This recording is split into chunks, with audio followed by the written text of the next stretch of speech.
మీనా విషయంలో బాలు పూర్తిగా మారిపోయాడు. మీనాకు నచ్చినట్టుగా. బాలు మీనాతో ఎందుకు ఆవిడేదైనా అంటే నాకు ఫోన్ చేసి చెప్పొచ్చు కదా! నేను చూసుకుంటాను కదా! అంతేకానీ బాధతో తెగ వెళ్ళిపోయి గుడికి గ్యాస్ సిలిండర్ తిరిగినట్టు ప్రదక్షిణాలు చేస్తూ ఉన్నావు అనగానే మీనా బాలు చూపిస్తున్న ప్రేమకి ఫిదా అయిపోతుంది. ఇక గోరుముద్దలు చేసి తినిపిస్తూ ఉంటే ఇంకా చాలండి అని చెప్తూ ఉంటే ఇదొక్క ముద్దేలే తిను. వదిలే ఉదయం నుంచి ప్రదక్షిణాలు చేసి చేసి అలసిపోయి ఉన్నావన్నట్టు ఇక మీనాకి కొసరు కొసరు తినిపిస్తూ ఉంటాడు.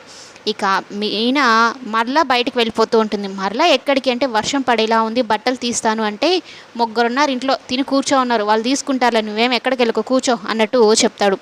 ఇక వర్షం పెద్దదైపోతుంది, ఉరుములు పెద్ద పెద్దగా వచ్చేస్తూ ఉంటే మీనా భయపడిపోయి బాలుని అమాంతం గట్టిగా వెనకాల నుంచి కౌగిలించుకుంటుంది. ఇంకేముంది, బాలుకి లోపల లోపల ప్రేమ స్టార్ట్ అయిపోతుంది.